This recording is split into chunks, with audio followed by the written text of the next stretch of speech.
Imagine you're dying with a secret, something you've never had the courage to tell your friends or your family, or a last wish, a task you need carried out before you can rest in peace. Now imagine there's someone who can take care of all that, who has little respect for the living, but will do anything for the dead. Well, there is. He calls himself the Coffin Confessor, and you're about to meet him. It's a kooky and a spooky episode 600 of the 13-year-old, award-winning Small Business Big Marketing Podcast. Well, I said, welcome to a small business marketing show where successful small business owners share their souls to take your marketing straight to the lead. Now, here's your host, Mr. Timbo Reid. And welcome back to your weekly dose of dark marketing. I'm your host, Timbo Reid, and I have an insatiable curiosity for uncovering marketing ideas that help businesses just like yours to grow. I do that by having in-depth conversations with successful business founders from around this crazy world. And trust me, team, this is a crazy episode. You, infinitely more importantly, you're a motivated business owner, ready to crank out some great marketing to build that beautiful, beautiful business of yours into the empire it absolutely deserves to be. And that is exactly why this show exists.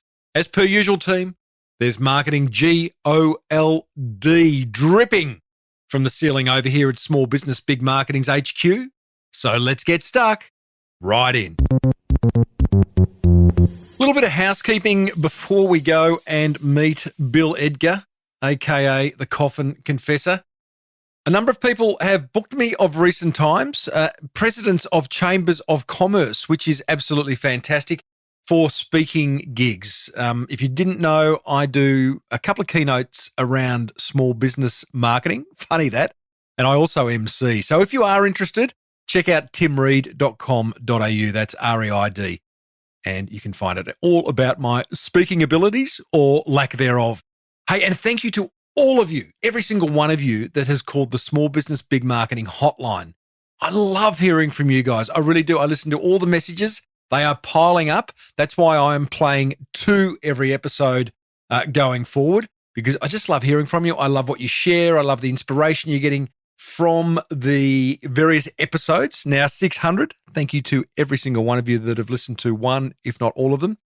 And here is a voicemail received recently from longtime listener Ez. Timbo, it's Ez here. Love listening to your podcast, especially when I go for a run, and always get the best marketing inspo from it. My passion is product development, and a couple of years ago, I was going through a messy divorce and was looking at an ugly stubby cooler and thought, geez, there aren't any nice coolers out there. 2 years later, and navigating through COVID times, I'm about to launch Hazy Sundays on Tuesday, August the 9th. So they're handcrafted in Bali and made out of rattan material, and they're also available for your seltzer and bullet cans. Congrats on your 600th episode coming up. I know you love your beers, so send me your address and I'll post you some. Cheers, mate. Hey, Ez, thank you so much for making that phone call. I do love a cheeky pale ale, you're right. I was going to say once in a while, but I probably have a cheeky pale ale every other day. Hey, and congrats on getting the fancy stubby holder idea up and running. Love it. I'm amazed at how much stuff actually gets manufactured in Bali. I remember episodes a long, long time ago, episode 453 with Sophie Lovejoy of Sant and Able PJs, which she runs out of Beverly Hills, but gets them designed or manufactured in Bali. And in fact, in thinking that episode, she got the Kardashians to wear her PJs. That's a pretty good bit of product placement. Thanks again, Ez, for calling. Everyone else, call the Small Business Big Marketing Hotline, 0480 015 150. Before we meet today's guest, please be aware that we cover some sensitive topics, including abuse, death, homelessness, and terminal illness. If any of these are triggers for you, then either tune in to one of the other 599 episodes or seek support from your local crisis support centre in Australia That's Lifeline on 13 11 14. Now, a private investigator by trade, Gold Coast-based Bill Edgar calls himself the Coffin Confessor and gets paid handsomely to gatecrash funerals, will readings and wakes. Put simply, he's a one-of-a-kind professional businessman on an absolute mission to make good on the last requests of his soon-to-be-deceased clients. Bill's been many things in his life, including the son of one of Australia's most notorious gangsters, who was featured in the Underbelly series. He's been a homeless street kid, a maximum security prisoner at Brisbane's Boggo Road Detention Centre.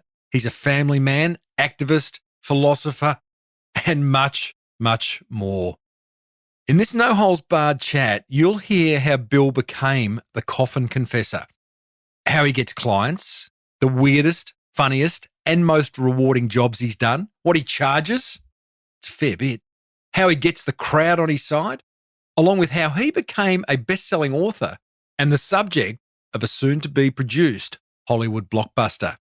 Hold on, team, because we kick things off with Bill, aka the Coffin Confessor, talking about his notorious gangster dad. Infamous, yeah, more like it. He died at a very young age. He died before he was 50.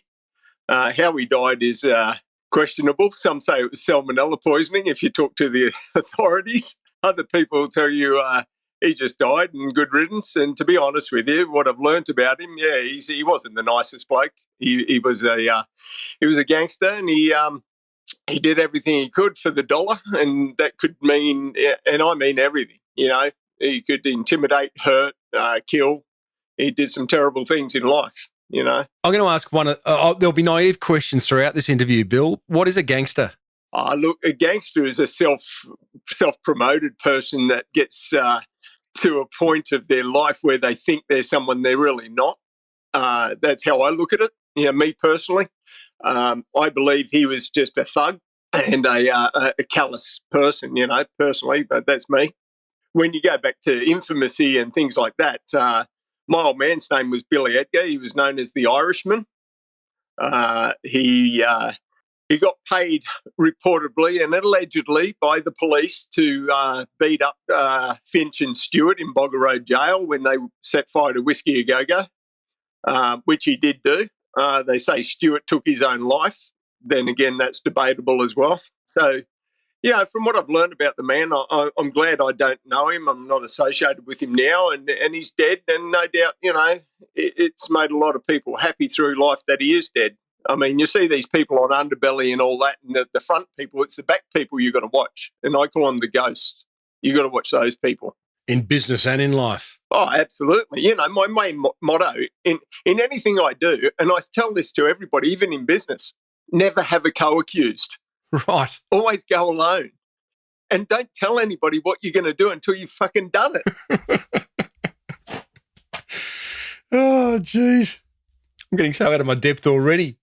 You then found yourself homeless as a street kid. And I might have my timeline wrong here because you also went to one of the best private schools in Australia, which for you wasn't the best private school in Australia. But how did you find yourself homeless and how did you find yourself in the best private school? Yeah, look, I was sexually, physically, and mentally abused from the age of 7 by my grandfather. Back in the era when kids were seen and not heard, we went out when the sun came up and we came home when the street lights came on. You know, it was a terrible upbringing for me. And the only thing I found myself to do was to play soccer or to sport. I love sport. And I was one of these kids that I could pick up anything and be excellent at it. You know, cricket bat, tennis racket, didn't matter what it was, I would excel. And I didn't even have to train. I was just, I don't know why or how, I was just good. And I love soccer. And I was playing soccer one day. I was 12 years of age. I was playing soccer on the Gold Coast, barefoot because I couldn't afford shoes. We lived in commissioned housing. There was 8 of us living in the one bloody house, 1 toilet, 3 bedrooms, 8 people. And, you know, I was playing soccer and this man came up to me and he gave me an envelope and he said, we'd like you to come and try out for a scholarship to the Southport School, better known as TSS. Can you give this to your parents? Which I gave it to my mother. She looked at it and sort of She says, yeah, you know what, I'll sign it, but, you know, a kid like you will never achieve anything. That was my own mum. Right. So you didn't have support from mum or dad? Oh, no. It was terrible. It wasn't until later on in life, probably my mid-20s, early 30s, that I found out that my mum knew I was being abused by her dad, and she allowed it to continue so that she had safe haven under his roof. And that was hard to hear as well, because, I mean, for her to know and do nothing, and then other members of the family came out and said the same thing, and it was like, wow, you know, incredible. So very early on, you became a bit of an activist. You've got Lost Boys of TSS. You started that Facebook group, and that got a huge amount of media coverage. You've now got you've got Freedom from Debt Collectors, which is another sort of activist type initiative, isn't it? Because you were a debt collector yourself. Yeah, that's my main business, really, in investigation works. Even today. Even today, yeah. So I assist thousands of people in Australia by basically what I do is I investigate their debts, and debts are sold by financial companies to debt collectors for a portion of what they're owed, but then the debt collectors will come after the person for the full amount plus what they purchased the debt for. However, what I'll investigate and find out is the actual original debt was insured and underwritten before it was sold. Now, if a debt's been underwritten and then sold, that's illegal. Totally. Is that so they're double dipping? Well, it's not, because the person that buys the debt never double dipped in the first place or never got a dip. But what they did is and this is another thing that people don't realise, is debts aren't sold individually. They're sold in pools for the same purpose, is that they don't want you to know how much they purchased your debt for. So a pool of, say, 100 debts is put on the table. Debt collectors bid for them. One debt collector may win that bid and get 10 grand. Okay, he has to pay $10,000 for 100 debts. Those 100 debts equal probably, $12 million? And they'll go after the people for the 12 million, but they only paid 10 grand for them. But I can work out that one of those debts was only paid, say a $50,000 debt. They probably paid, I don't know, $11 for it, $12. But they'll come after my client for 50 grand. This conversation is clearly going to go everywhere. There's a lot of business owners listening, Bill, generally motivated business owners who have some level of success, but I'm sure there's been the odd one who's had a debt collector knock at their door. What's your advice to them? Photograph them, video them, say nothing, put the intimidation back on them, because that's all they're doing is intimidating, harassing. Legally, they can actually tell them to bugger off. If they've got documents to serve, though, and it's a bailiff from a court, always accept the documents, say thank you very much, have a nice day, but do not get in conversation with them, because they are recording you. Even though they say they're not, they're recording you. So you pull the Hogan's Heroes. I know nothing. Yeah. Nothing. Yeah, exactly. But at the end of the day, if you've got let's say you've got a $20,000 credit card debt, I can tell you, guaranteed 100%, that credit card debt has been insured and written off, okay? The debt collectors just bought it. But the debt collectors will use the courts, and they'll go, we're going to come after you, we're going to get all your assets, we're going to do this, this and this. And that's all fine and good for them to threaten that. But at the same time, I'll subpoena them and I'll say, how much did you buy the debt for? Now, they don't want to tell you, because they'll only tell you it was 10 cents, and they don't want the world knowing that. So I'll give them 10 cents plus 20%. And they can bugger off then. There you go. Have you seen the film Pineapple Express by any chance? One of the lead characters. Yeah. That's exactly. A beauty. I bet you weren't as laid back as he was. No, definitely not. That is a very funny film. And the opening scene, or two scenes, I think, is where he is a debt collector, but he likes his weed, so he's sort of a bit more chilled than the average debt collector. Tell me, Bill, you landed yourself in Boggo Road, which is one of Australia's toughest prisons. Do you mind if I ask why? I'm sure it's on the public record. Why, and again, how did that form the Bill Edgar we're talking to today? Well, I became a street kid at the age of, I was 14, nearly 15 years of age, and I walked away from the Southport school and home and lived on the streets. Did you literally finish at the school? And what do you do? Just one day go, fuck school, I'm leaving home, and I'm just going to spend my first night on the street. Is that what happens? Exactly what happened. Exactly. Yeah, I was in school uniform, and I just left everything and I rode my bike to Surfers Paradise, and I went into a car park at the hotel, quite a famous, infamous hotel called the Pink Poodle. Oh, on the yeah. Gold Coast, and Yeah, I yeah. went into the car park and I found a little alcove and I slept there for the first night. And I started going behind bakeries and shops that were throwing out bread, and then I'd follow the milkman and I'd drink the milk. And then I'd find out the milkman had money before he dropped the milk off, so I'd run ahead and get the milk money. I did what I could to survive. Were you scared or excited? Oh no, I was scared in a way that I didn't know. I had no future. I didn't know where I was going from 1 minute to the next. I was happy I wasn't being abused at home and school. I learnt to fight really quick, and the predators on the street were as bad as they were at school and home. How old are you at this point? 15. So it was pretty terrifying. But at the same time, it was I wasn't your average street kid, because back in those days, it was say 1985, 86, I could actually walk into a shopping centre and sit in the middle of a carousel where all the women did the clothes shopping, and I'd wait until the stores closed and I'd sleep in that carousel, and the stores would close. And back then there was no like cameras and all that, that we have today.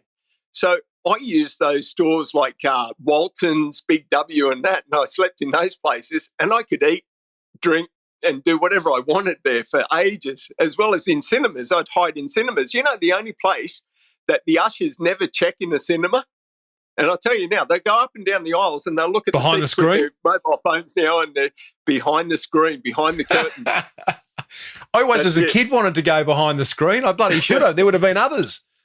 Yeah, I was there. How did that all escalate from, innocently spending a night in a department store's, change room and behind the screen at the local cinema? How did that escalate to you being in one of Australia's toughest prisons? Well, I was on the streets for 2 years. I was 15 to 17. It was my 17th birthday, and I got done for what you call demanding property with menaces. So, and admittedly, I broke into a lot of houses and a lot of shops and a lot of places, and the main thing I'd steal was food. It wasn't money, it wasn't cars. I never did any damage to anybody's property. It was food. I was always frigging hungry, and I mean hungry. And clothing. I was cold in winter, hot in summer. You get the drift. But anyway, I ended up, 2 years. It was my birthday. I got in trouble. Police caught me, and they took me to court. And in Queensland, you tried as an adult at 17. I'd just turned 17. And the judge looked at me, and the police prosecutor walked up to me and says, "It's not a jailable offence. It's not. It's a misdemeanor." And the judge looked at me and he says, "Place of abode, where do you live, your parents and everything?" I said, "I'm a street kid." And he said, "Oh, we might give you 6 months in prison to feed, clothe and home you." That's what he did. Yeah, he sent me to Bogger Road. Thanks. Yeah. And whilst in Bogger Road, that was a wild ride. There was only probably 2 other prisoners that were my age. So I was one of the youngest prisoners ever to walk into Bogger Road. And they put me in a yard, say of, 30 men. And I didn't realise, I didn't have a frigging clue about jail, only that it was a bad place to be. But they put me in a yard of 30 pedophiles. I didn't know. I had no idea. But once I found out, and I found out really quick, I ended up hurting them, but I hurt myself as well by hurting them, because I got placed in isolation and a few other places, And there was a guy that came up to me. This guy came up to me and he wanted to befriend me and all this. And he sort of needed protection. And I was I could handle myself by then. I really could. And he came up and he says, "Oh, my name's Barry. What's your name?" And I said, "Billy, why? What's the problem?" And he goes, "Oh, they're after me. They're after me." And I said, "Who's after you?" He said, "They're all after me." And I'm like, "Oh, fuck them. They're on the other side of the yard. Who cares, Anyway, the screw came up to me and he said, "That's Barry Watts." And I said, "I don't know. Who's Barry Watts?" And he said, "Oh, he just killed him. His wife just dragged Shani King away and raped her and killed her, little schoolgirl." And I saw red. I just saw red. And one of the prisoners come over and he goes, "You bash him or you get bashed." It was a simple answer for me, no brainer. Wow. And that ended up being, but it wasn't, and that went on for a while, in and out of jail. And it wasn't until I met a prison guard named Paddy O'Connor, an Irishman, big Irishman. And my dad was a big Irishman, and he was known as the Irishman. And this Paddy O'Connor knew my old man when my old man was in jail in 1973. And he said to me, he said, Billy, he says, you keep doing what you're doing, you'll never leave Bogger Road, ever. Be a better man. And I said, what do you mean? He says, your old man was a thug and a bad man. Be better. And that stuck with me. He turned my life around in that jail. Just like that. He really did. Oh, just like that, mate. Just like that. You know, the day I was the only prisoner to be released on a Sunday morning, all right? And they walked me out of Bogger Road, and Paddy O'Connor was standing beside me when I took my shoes off and placed them beside him and walked off down Bogger Road barefoot or with socks on, barefoot. And I can still hear today Paddy O'Connor going, Billy, what are you doing with your fucking shoes? Come and put them on. And I'd turn around to him and I'd say, they brought me in here. They ain't bringing me back. I don't need them. I don't need them. Well, God bless Paddy. Is he still with us? No, I believe he passed away some years ago now. You met your wife, Lara, at the age of 16, Bill, who has been, from what I've read, you know, your rock. You know, you're at the foundation of the man you are today. How did you meet Lara at 16? Because you're in the clink. Well, she's the reason that people are alive today, including myself. You know, if it wasn't for her, those that hurt me would be dead. Absolutely. You know, in a heartbeat. But she's the reason. She pulls you back. Oh yeah, absolutely. But I met Lara. Lara was on her way to be an Olympic swimming champion. She really was. She was 15 years of age. She was swimming with an Olympian named Robbie Ney, who was a great swimmer of his time, and he was a coach, and Lara had beaten Tracy Wickham and all these people. She was just blitzing it. She was doing well at 15. And I was still a street kid, and I saw this clothesline with a school uniform on it, and I jumped the fence and I put the school uniform on and then ran across the road to the school. And I just walked into the school. Oh, it was a boys' school uniform? Yeah, it was. Yeah. But I went into, it's called the Southport State School. And I walked into this school and I saw some kids I thought my age, and I asked them what year they were. They said year 11. I said, oh, cool, so am I. I'm a new kid. And they, oh, yeah, I'll come with us. So I went with them and I walked into this classroom, and this teacher says, oh, I didn't know I had a new student. And I said, yeah. And she goes, okay, take a seat over there. What's your name and all this, you know. And as I've grabbed a seat, this young girl behind me says to her best friend, I'm going to marry him one day. No. 38 years later, we're still together. That's incredible. Oh, mate. Yeah, incredible. When did she tell you that she was going to marry you? The same day? Yeah, no, she's told me from the day she met me, she was infatuated and couldn't, you know, she had to be with me. And I think she just saved me. The unfortunate thing is she gave up her swimming career to save me. Bill, we're going to talk about the fact that you're the Coffin Confessor and a whole lot of stuff that you've done that is going to blow my listeners' minds as much as it did mine when I read about it. From what I've read about you, you're an atheist. You deal with death all the time and dying people. Yet you have had, I mean, just me listening to you, you've had stuff happen to you that I think the word's serendipitous, but do you attach any kind of like, that was meant to be, there's someone greater looking after me? Or do you just, because you're a no bullshit kind of guy and you're sort of like almost, I don't know, you roll with the punches, excuse the pun. Do you attach anything to that? I think I look at it this way. I make the best that I can of every opportunity, and I just do it for me, because I've always said, and people say, it's my family I do it for and this and that. Well, you know what? If you don't do it for yourself first, you can't do it for your family. It's like your health. You've got to look after your health first so you can look after your family. You've got to look after your own wages so you can look after your family and all that type of stuff. Now, I've always endeavoured to do that in life, and to be, number one is me. I don't care who you are. Number one is you, because without you, they haven't got you. So you've got to be number one. Well, it's the old thing in the plane, put your oxygen on yourself before you look after the person next to you, because, you're not much use to anyone dead. Exactly. That's exactly right. And then people will say to me, oh, how is it you're alive today after everything you've been through, Bill? And I'll say to them, when people say, I'd die for my wife and children. Well, you know what? If I'm prepared to die for them, aren't I prepared to live for them as well? Yeah, right. And that's what I do. Yeah, got it.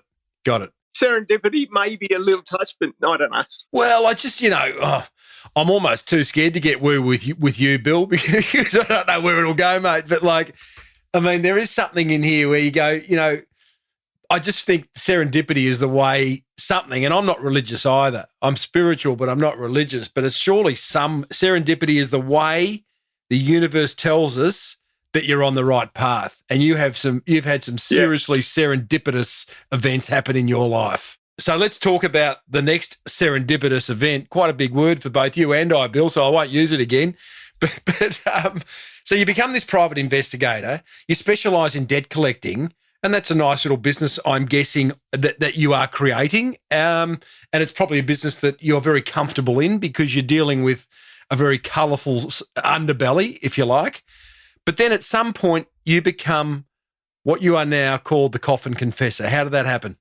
Yeah, that was right out of the box, that one, mate. I got to say, that started as a joke. I told a dying man that I'd crash his funeral for him. That was basically it. That's how it started. I was investigating some financial matters for a gentleman. He had cancer, it was terminal. And, we got to talking about death, the afterlife and all that type of stuff. And I suggested he do a eulogy. He said he'd been to plenty of funerals where his mates' eulogies aren't played because the family just don't play it. And I said, well, you know what? I can always crash your funeral for you. I said to him, well, what do you want done? What is it you want done? And I'm talking, this man was dying, right? He's weak as. He's lying in his own bed in his own home, and he can look up the hall to his kitchen, okay? And his wife's up there, beautiful lady. And his best mate had come in, not say hi to him, but go up to his wife and pat his wife on the arse, put his arm around her and try to get onto her. She wanted nothing of it. And I said to him, well, you know what? I said, I need evidence. As a PI, I want some evidence so I can out this bloke. So I set some cameras up and I caught him out straight away, And I went, yeah, no problem. Not a problem in the world, mate. So we arranged that at the funeral, whilst his best mate's doing the eulogy, I'd stand up, interrupt his best mate and say, hey, mate, my name's Bill Edgar. Graham in the coffin's got something to say, so sit down, shut up, or fuck off. And I'd read aloud exactly the letter that Graham left. And he slithered out really quick. The audience were a bit shocked at what was going on. But at the same time, they understood. And they wanted to hear what Graham had left unsaid. It was their loved one. And then there was 3 people in the audience that Graham said, if they turn up to my funeral, I want you to tell them to leave because I haven't seen them in 30 years. So why are they here paying their respects now when they could have seen me before? And that's my brother, his wife, and their daughter. And I said, yeah, no worries. Well, before I even got into the service and sat with the mourners, friends and family, this bloke comes up to me and he goes, oh, how did you know Graham? And I said, I just worked with him, colleague, blah, blah, blah. And I said, how do you know? He says, I'm his brother. Target. So I didn't even have to look for the guy. It was gold. Tell us about the sweaty palms, or maybe I'm guessing they weren't that sweaty the first time you had to get up. So the best man's getting up. He started his eulogy.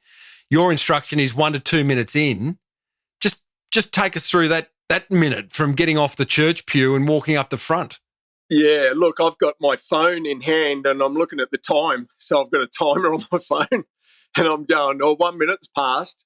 And it was a bit of a sweaty palm moment, but at the same time, it was also, I had enough encouragement from Graham and the video evidence that I had and the vultures in the family. It made me, it gave me confidence. So, it wasn't too bad. But a minute in, I'm looking at my phone and I'm going, and then the best mate started to cry, crocodile tears while he's talking the story.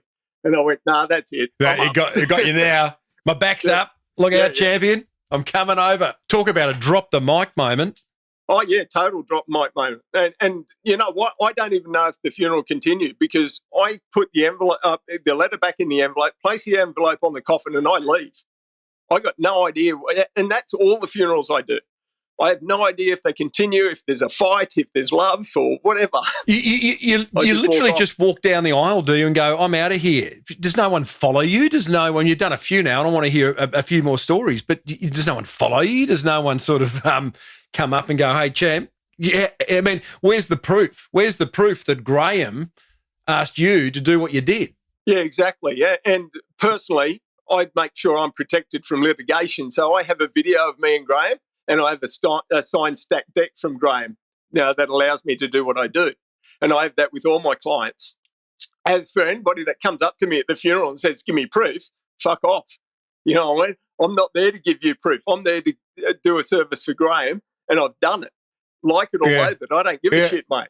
But if you've got a problem with it, go to the police and get the police to come and see me, because I'm not about to give it to you. Yeah. You know, and that's how I work. Now, when I left Graham's funeral, yes, a young girl followed me out, you know, and she came up and she said, oh, Dad would have loved that. And thank you for doing that for Mum. You know, and that made me feel really cool. You know, I felt great, you know. And another girl who was behind her said that she'd contact me. And I went, oh, okay, no worries. So I thought I was going to get a bad email or something, you know, because it sort of just ended. And funny enough, it was her auntie that needed me the second time round. And she said, my auntie needs to see you, and she needs to see you now. She's in hospital, she's dying.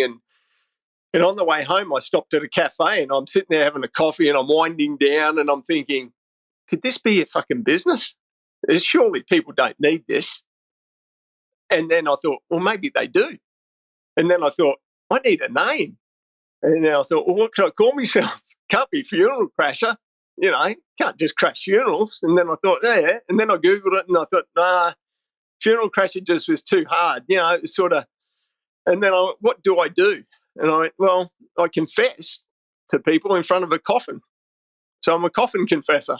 And that's how the name came about. So then I realized that every funeral I do, I actually walk up to the coffin now, and I walk up really slowly. I'll get to the coffin, and then I'll announce who I am.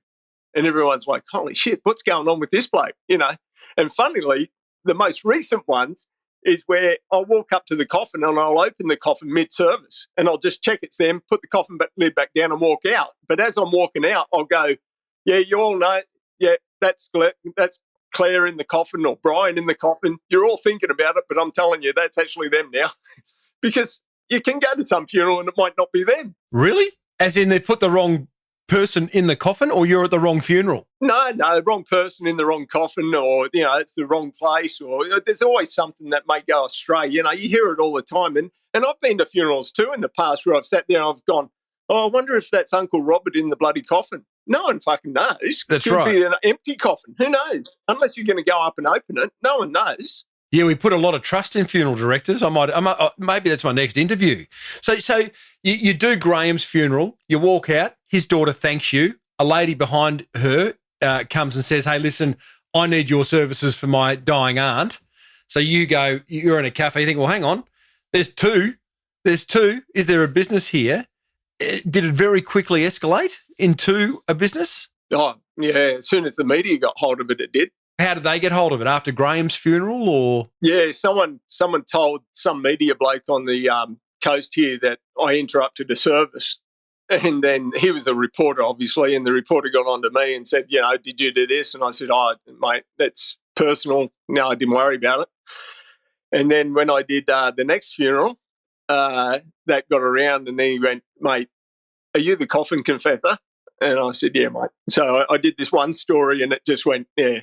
It went nuts. Funny enough, though, you know, it didn't actually go nuts on the funeral crashing. It went nuts on the home sweeps. Oh, yeah. Well, tell us about it, because you, as the Coffin Confessor, you do funerals. You crash funerals. What are the other services that you offer? Yeah, so one of them's home sweeps, where I'll go to people's homes and I'll clear them so their family and friends don't find personal items like, you know, sex toys, drugs, whatever it is, they want it removed. Or they want it removed and taken back to their hospital bed in palliative care so their family and friends don't find it and they want to deal with it personally.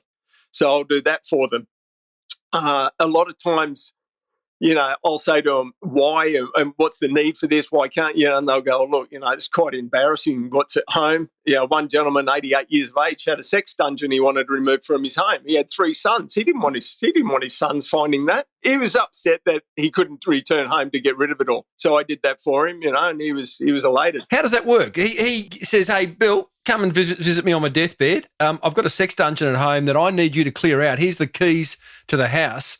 Now, maybe he was living alone, so that would have been easy. On the assumption that he's still got a wife or children there, what do you do? Do you knock on the door and say, hey, how does that work? Yeah, look, most of the time it's either the person's alone or living alone, or if they are together or husband, wife, either way, I'll go and introduce myself. And I'll say to the people, look, my name's Bill Edgar. I am a Coffin Confessor. Your husband, who's laying in palliative care, has asked me to come and remove some items. You may know of these items. You may not know. He's told me that I'm allowed to tell you about these items, but he's also told me that they must be destroyed. There's his instructions, Now, they can say, bugger off, we're not allowing you in or anything. Okay, not a problem. I'm not going to break the law. I'll go back to them and I'll say, this is what happened, Other times they'll say, oh, the wife's coming to visit me. Can you go to my home on this date, this time, and clear out what's there? So I can go and do that. As long as I have proof that I'm allowed into the property and I have keys and I'm not breaking and entering, there's not a problem. Other services, you visit what are they called? Will announcements or will readings? Yeah, will readings. Yeah, so I'll crash a will reading on behalf of a person that's left a second will or the real will. A will can be read at a lawyer's office or it can be read anywhere as long as there's an attorney present to read the will. However, once the new will's been put forward, they must investigate further. And this lady hadn't even died yet. She was on her deathbed and her son and daughter actually fighting about who's getting the car in the car park and the money in the bank, and she's still alive. She's in bed, and they're fighting at this, and then the son goes, I'll just take the rings off her finger then. And I'm like, yeah, well, over my dead body you will. And we organised another doctor, sound of mind, barrister came in, new will, and we presented the new will. Yeah, they weren't happy, but I don't care, and they can contest it all they want. But that's the whole point, is that my client wants to make as hard as possible for them. I mean, why should they fight over, her assets and not care about her? There it becomes the vultures in the family again. So I've got no care or concern for those left behind.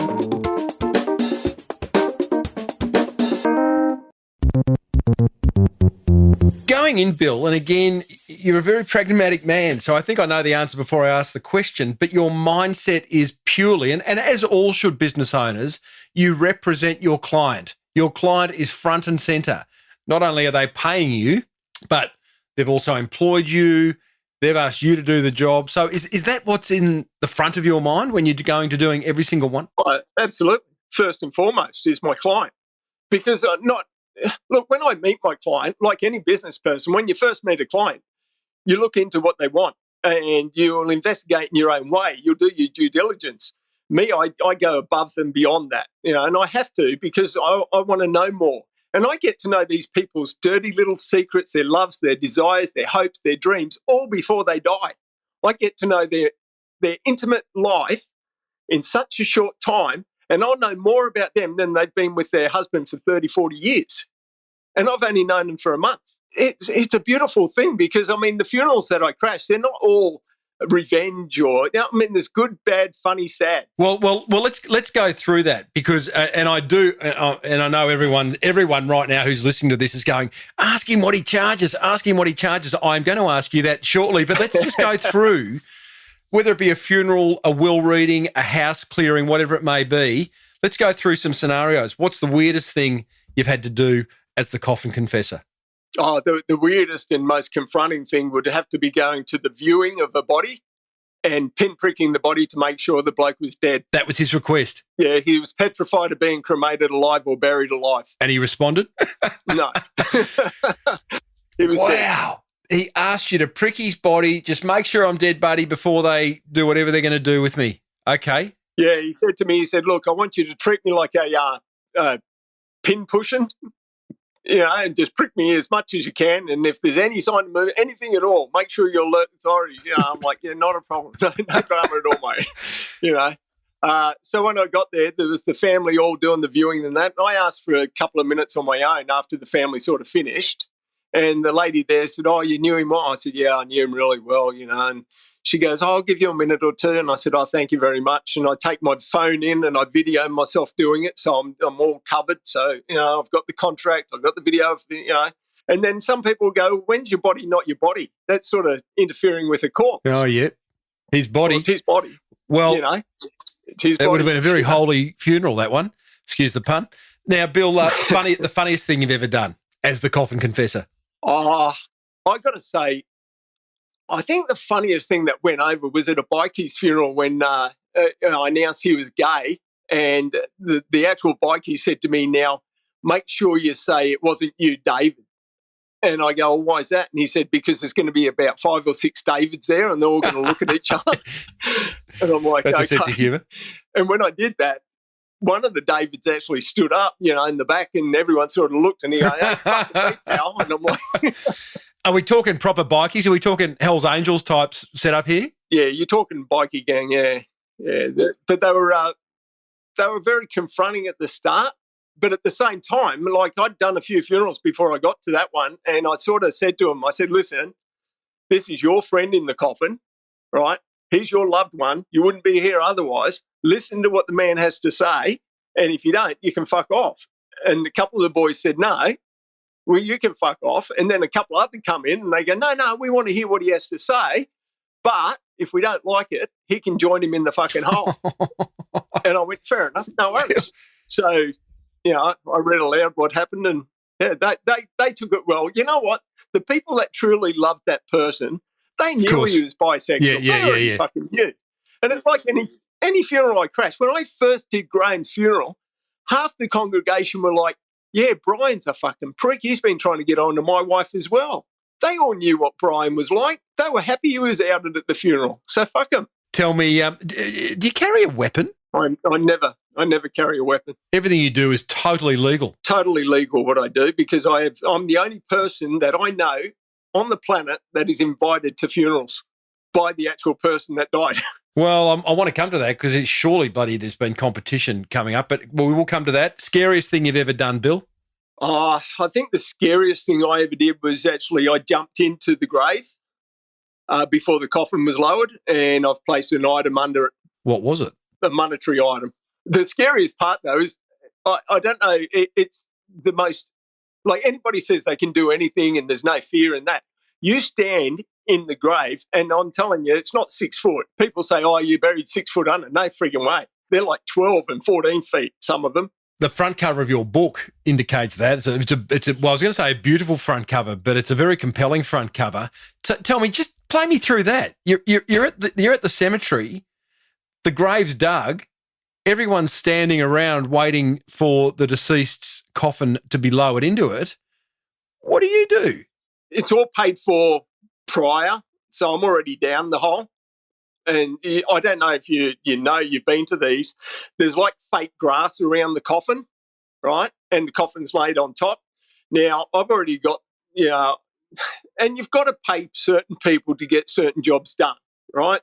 And there's the grave diggers, you can throw a couple $100 at them, they can lower you down and you can do certain things, and, and basically this wasn't a funeral where there was 20, 30 people around. This was a funeral where there was probably 3, 4, This bloke took what he had and what he wanted with him, and that's he got what he wanted done, and it was done. I mean, it cost a couple $100 extra just to get a few extra services done by the people that dig the graves, and to do that, I mean, it's well worth it. I mean, that's what the clients want. It's like one lady's requested just recently 100 horses to run through the paddock, while she's being buried. And you think to yourself, okay, can that be done? Well, yeah, it can be. I've spoken to horse owners and they said, yeah, no worries, we're all ready. We're going to be ready when it happens, and we're going to run 100 horses right through the cemetery. Legal or not, we're doing it. Don't care. And I go, okay, no worries. Far out. Incredible. Something you've refused to do? Oh, when I first started, I don't refuse to do it anymore, but I won't be when I first started, I said I won't be a suicide note. I didn't want to be a suicide note. And then I thought to myself, you know what? It's what I do anyway. I'm confessing to people on their behalf. So I really am. So I would do a suicide. And this lady who did take a life, she had no one in life. She had no one. No one. You know what? She had absolutely no one. That I had to go and collect her ashes and put them in the ocean. It was just one of those things. But yes, I would be. It's something I thought long and hard about, and then I thought, yeah, I'll do it. I read somewhere, Bill, where you won't kill the deceased's pet, because I think you've been asked that previously. Is that right? Yeah. Or at least, and have them buried with their pet? Yeah, a gentleman, he had an old dog, and he wanted his dog to go with him, and he wanted his dog euthanized. And I said, no. I said, we can rehome the dog. I said, but I'm not taking it. And you know what? After doing this for so long, I'd rather be with your pet than you. That's just the way I am. I'm not, I used to be a people person, and I still love people the way, but I'd love their animals more. And I'd never take an animal's life. It's fascinating that, mate. You, again, there's a lot of good research you can do on a Coffin Confessor, by the way, as you probably well know. But I did read somewhere where you have got thousands, I think you said in your own words, you've got thousands of colleagues but no friends. You refuse to let people in. I don't have a friend in the world. Really? Yeah, I don't have one friend in the world. I can't go for a beer with a mate, or I can't have a coffee with a mate. I don't have any of that in my life, and that's on purpose. All right. I go back to not having a co-accused. I go back to saying, you know what? I don't carry other people's baggage. If I said to you after this call, hey, I really enjoyed that, I'll give you a hoy when I'm down on the Gold Coast for a beer, are you going to say thanks but no thanks politely and just move on? Yeah, that's right. Yeah. Yeah, only because I don't want to get close to anybody. I've done that in the past, and the people that hurt you the most are the people that you're closest to. Well, they do, and I just won't allow that. So I find myself, and to be successful in myself, I do myself, and everything's my own. So if I go for a coffee, I'm by myself. If I'm with somebody, it's a business meeting, which is essentially, I guess, what this is. But you are incredibly, and I've interviewed over 600 successful small business people, Bill, and you are incredibly personable. Even from the first time I reached out to you and subsequent quick emails back and forth and the pre-interview last week. So you are you're a marketer's nightmare, mate. You couldn't pin you down. Well, that's the thing. You have people that will say to me, I have people gravitate towards me, which is fine, but I keep them at arm's length. I just say to them, look, I'll help you where I can help you. I'm not your mate. I'm not a friend. I'm not a very good friend because I won't stay in contact with you. And I'm up front and I'm black and white. I don't have any shade. I got that, mate. I'm black and white, and that's the way it is. Your next book should be called 50 Shades of Sheds. No, 50 Shades of Grey. Not 50 Shades of Grey.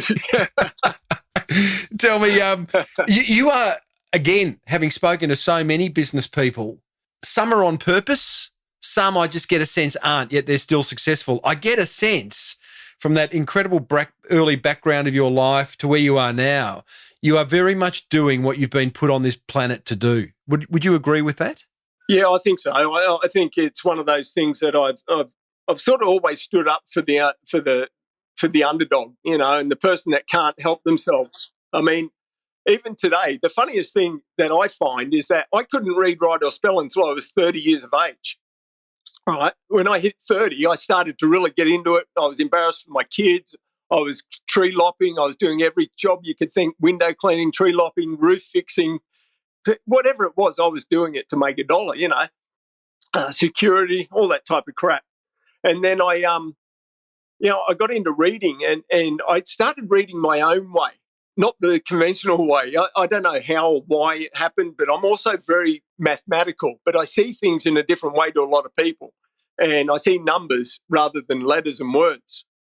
And it's something that I got told is a gift, and it should have been channeled when I was a lot younger.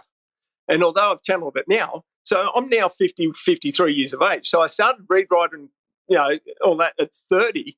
Now, today, I have lawyers, accountants, and professionals write to me and say, you do what we can't, won't, or fear to do. Can you please look over these documents and tell us where we should go?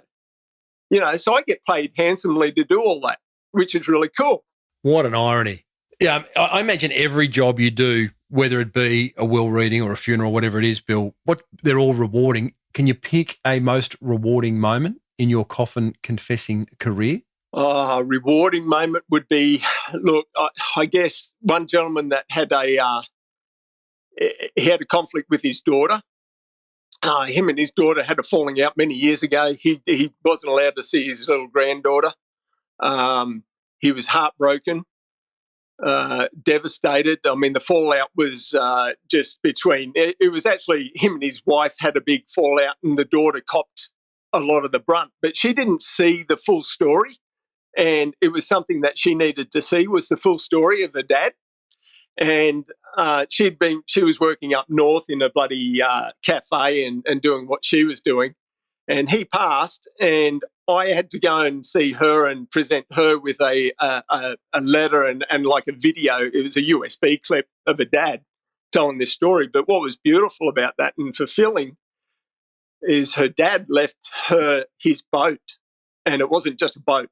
I'm talking a yacht, which was worth a lot of money, which was a house, and which gave her enough money to buy her own property and her horses and whatever she wanted to do, But instead of her just taking that, and she didn't want it. She didn't want a thing to do with her dad. And it wasn't until probably a week, no, it was a bit more, probably 10 days later, that I received a message from this girl that said that she finally saw her dad in the USB, and she was gutted. She was absolutely gutted that she didn't reach out and understand the full story. She thought her dad had done everything wrong, and it was the total opposite. And she'd lived with that all her life, and she punished her dad for that. He was dead, but at the same time, she forgave him. Hey, Bill, do you ever cry? No, my tears were gone when I was 7, mate. I don't cry, no. I thought you'd say that. How much do you charge? I charge between $2,000 and $10,000 a funeral, but they don't need the money where they're going, and I never get a complaint. Nor do you get a Google review, I'm imagining. And if you did, I'd be concerned. Yeah, I'd be a bit worried about that too. Between $2,000 and $10,000, how do you? I've just actually interviewed a pricing lady, so I'm interested in pricing. How did you arrive at those figures? I don't know whether that's a lot or not. It's hard to do. I don't know. I guess for the dying. I've got to be honest with you. I didn't set the $10,000. Graham did, the very first funeral. When he took me up on the offer, he said, Bill, I'm going to get you to crash my funeral. I'm going to give you 10 grand to do it. And it was the best thing he ever did, because it stopped people using my services for $400 or $500 to tell bullshit. Yes. Weeds them out. Yeah, exactly. So 10 grand became the actual standard. And the only reason I dropped the 2,000 was only for home sweeps and, if I don't have to travel far and things like that. So the 10 grand became a really good thing for me. You do travel globally, don't you? You don't just do work around the Gold Coast. Yeah, I do. Yeah. No, I travel everywhere in Australia. I mean, obviously, the last 2 years with the pandemic, there's been no travel. But I was on a show in Britain called Good Morning UK, or Good Morning Britain, I think it was. So I was on that show, and that was 2 years ago. Now, that show, it was about 15, 20 minutes after that show, I had 48,000 requests. 48,000? 48,000. Emails? Yeah, 48,000. Emails, texts, Facebook Messenger. It went nuts. It absolutely went nuts. Everything crashed. Were you laughing? Were you pissed off? Were you confused? I was cracking up. I couldn't believe it. I was just like, and some of the requests, they weren't all from dying people. They were just from people. Just saying what they wanted at their funeral and how can I be a coffin confessor, and all this just went nuts. And that went from like the UK, and then obviously the book, I brought out a book, and then the book went worldwide, and that went nuts. And then all of a sudden this guy gives me a call, and this is something in business that you should never do, but I do. And it works for me. It doesn't work for everybody, but you get a call off somebody and you're just not interested, or sometimes you put your price so high that you don't think you get the job, and you get the fucking job. I mean, that can be annoying too. Well, when anybody calls me it's like a screen call. I find out who they are, what they want and all this. But if they're calling me at after 10 at night, and especially this guy, 2 a.m. in the morning, I just hang up. I just say, sometimes you don't even want to answer, but in case it's a family member or, someone close, so I get a call off this guy and he goes, "G'day, Bill, my name's Steve. I represent Oprah Winfrey's husband, Adam Sandler, and all these people." And I'm saying, good luck, have a nice time. And I hang up, So he's an agent. He's an agent, yeah. And then he phones back and he says to me, "No one's ever hung up on me." I said, "Yeah, this is the second time then." So I hung up again. And I put my phone on silent. And I could hear it buzzing, but I didn't care. I just went back to sleep. And then in the morning, he said, "Bill," he said, "listen, I got to tell you." He said, "We got to talk." He said, "I've just seen you on the US and UK and we got to talk. I'm your agent." And I said, "No, you're not." He goes, "Yeah, I am." He said, "I can do these things for you." And I said, "Yeah, whatever, go and do them then and let me know how you go." Well, 2 weeks later, he came back with contracts.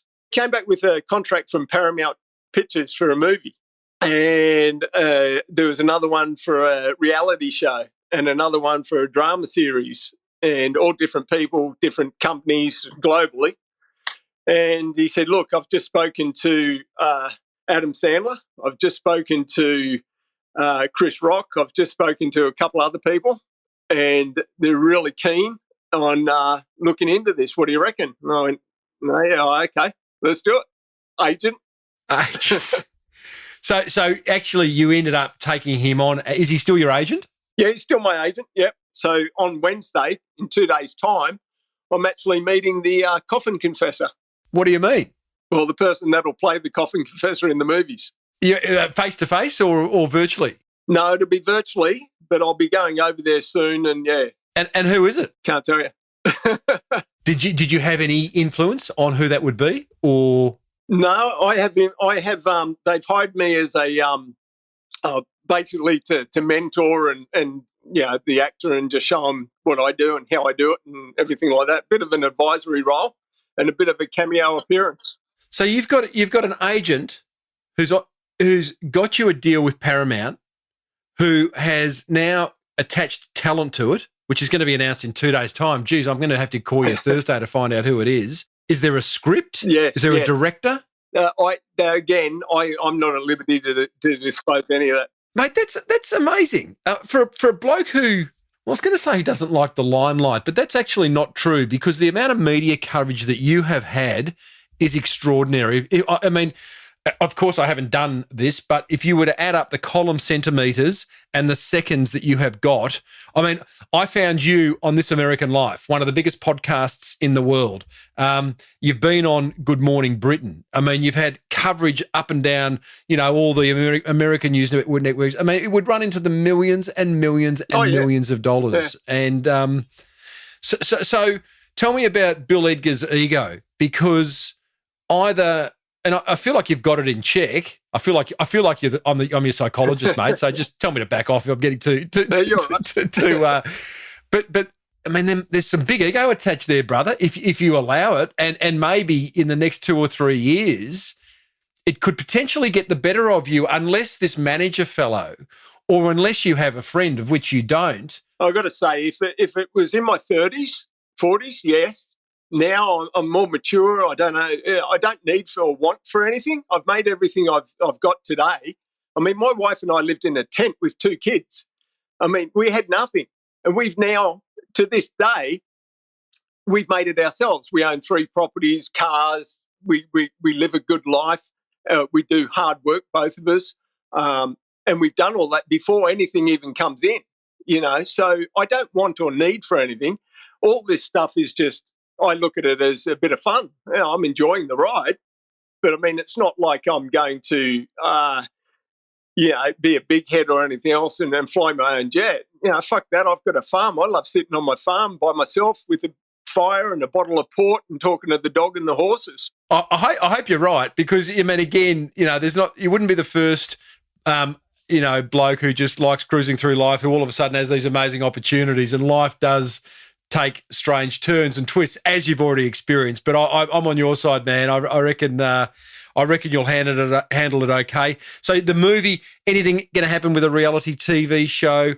Anything going to happen with a Netflix series or anything like that, or you reckon the film is enough? Oh, there's a lot going on. It's so much work in the background that these guys do. You know, my agent gives me a call every week, you know, and says where he's up to and what they're doing. And, you know, the book has just gone phenomenal. So, you know, that's just been a great thing. Well, it's a great read, mate, and on Amazon, it's got a lot of ratings, and I can see right now that everyone's too scared to give it anything less than a 5. Otherwise, I reckon you'll come after them. But mate, it's one of those things. You know, I put my heart and soul into that book because I didn't want other people telling stories about my life and what I went through. I thought I better put it all out there so it doesn't, you know. So it's me. It's just me. I'm no one special, but I just be able to tell my story, which is pretty cool. Yeah, well, it's very clear in the reviews that I've read. Everyone says that. Do you you talk? You said you're the only Coffin Confessor. Obviously, with that name, I imagine it's trademarked or whatever you do to protect it. But surely they've been popping up everywhere. I know you get a lot of requests for franchises to license what you do out, but surely there's been men and women all over the world doing this work now. Oh, yeah. Well, thousands of them are trying, and they get emails like, how do you do it? What do you do? How do you get your clients? Have you got contracts? Send me a contract. You know, and I've got the biggest franchising people in the world want to franchise my business, you know. No, it's mine. I just do it myself. And I think that comes back to where we started this conversation, which I felt awkward doing before I hit record. I'm very grateful that you answered the question so beautifully, but your background has formed everything you are today. And your background is why you got the film deal. And your background is why you can charge 10 grand to go and crash someone's funeral. And anyone who licenses that, because I saw it, I go, well, you know, that's interesting. For a split second, I thought, oh, geez, maybe I could do that. Very quickly said, no, I couldn't. But it is your background that has formed where you are today. I don't think you can teach what you do. Not to just anybody, no, because I think I've seen people when they public speak and they shake, and even a good public speaker, to interrupt a funeral, you've got to be able to have some kahunas to do that, you know. And in my case, you know, I don't know if it's kahunas. I think it's just my background, like you say, you know. Well, I think it is too. And what an irony. Don't they say that people fear public speaking more than they do dying? So the idea of you incorporating public speaking and funerals and eulogies and all that, I mean, it's quite bizarre. Bill, I've loved this conversation, mate. I've thought about it all weekend. I've gone, you know, geez, this is a business podcast, but Bill's got an amazing life, and I don't want to be a psychologist and ask all these probing, but you're being an absolute gentleman in answering them. My final question would have to be, who is going to be your Coffin Confessor when the time comes? Me. You can't be. Oh, yeah, I can. How? Yeah, that's the secret. That's how the film's going to end. Yeah, I've already done mine. Yeah, now you've got me completely confused. Look, put it this way. It could be video. Not video, but it could be hologram. A hologram. Yeah. Well, geez, if you hang around long enough, in fact, hologram, I mean, they do. I think Tony Robbins, the motivational guy, he's done holograms where he's been in like California, but been at a conference over the other side of the world. And I've been working on one too, where I walk up the centre of a funeral at the moment, my own funeral. Yeah. So, yeah, it'll be a hologram. Unbelievable. Now, Bill, if anyone wants to find you, honestly, just Google Coffin Confessor because you'll bloody well find Bill Edgar. That's it. You know, you've got a basic website and a basic Facebook, but you just need to Google Coffin and read the book. Well, that's the thing. You know what? And there's another thing you just said, social media. If you've got your whole life and business surrounded by social media, you know you don't own it. It means it's on another platform that someone else looks after. You know, so I don't dive into the social media aspect. I mean, it's there, but at the same time, my business can run without the social media and the internet. If yours can't, then there's something wrong because it's owned by somebody else. I just had a very good idea, Bill. It's all about me, by the way. When the director of your film says, you know, you've done a lot of media over the years, Bill, you know, you probably had some great interviewers, you know, probably had some bad interviewers approach you. When they say who was the good one, I'd love to play that. Yeah, I'm going to channel sort of like a bit of an Anchorman type, Ron Burgundy type vibe if I do get that opportunity. That'd be awesome. Mate, I'll keep you posted. Hey, Bill, thanks, man. I really thoroughly enjoyed chatting with you, and I wish you all the best. And I will be calling you later in the week to find out who that actor is that's going to be playing you. No worries, buddy. You take care, and thanks to all your listeners, and I hope it goes well. Whoo-hoo. How was that for a ride? Bill Edgar, a.k.a. the Coffin Confessor. I did call Bill a few days after that interview to see who was going to play him in the film about his life, but unfortunately, he still couldn't tell me, although I got to tell you, he was super excited. Well, as super excited as a bloke like Bill gets. How'd you go with that interview? If you made it this far, you must have listened to the whole lot, I'm assuming. I'd love to know what grabbed your attention from that chat. Any ideas sparked in your brain? It's pretty good chat about personal branding, if nothing else. Maybe you just want to share a marketing idea that came from it with me. Either way, I'd love to hear from you. Give me a buzz on 0480 015 150, just like long-time listener Ian Love did. Hey, Tembo, Ian Love here. I work in the NICE program, so I actually help people set up their own small businesses, generally through Centrelink if they're job seekers and they want to set up their own business. I absolutely love your show. I generally get at least one really great tip that I share with most of my clients on every episode. Really, really loved the most recent one you did with Bob Wheeler, simply because it, I guess, recapped on a lot of the other episodes. So I'm not sure if it's viable, but it'd be really great to maybe every couple of months have a recap where some of the top-rated or most useful shows get a mention again, because obviously some people aren't going to be able to listen to 500 episodes. So if you can sort of highlight some key points, or, as I say, just do a bit of a review for some really great tips, possibly even, have an option where people can vote for the most useful tip or most useful podcast or most useful episode, and actually then, users can actually jump on it and see the most useful stuff. I know you've got like a resources page, but yeah, I think the more help we can provide to other business owners, the better it is. So give us a yell if you need anything. Cheers, mate. Hey, thank you, Ian, for taking the time to call the Small Business Big Marketing Hotline. Great feedback, as per usual, on the Bob Wheeler episode. That has had just so much wonderful feedback. Long-time listener Bob, had a great chat to him about all the ideas he's implemented from this show in his rapid recovery clinic business over in the States.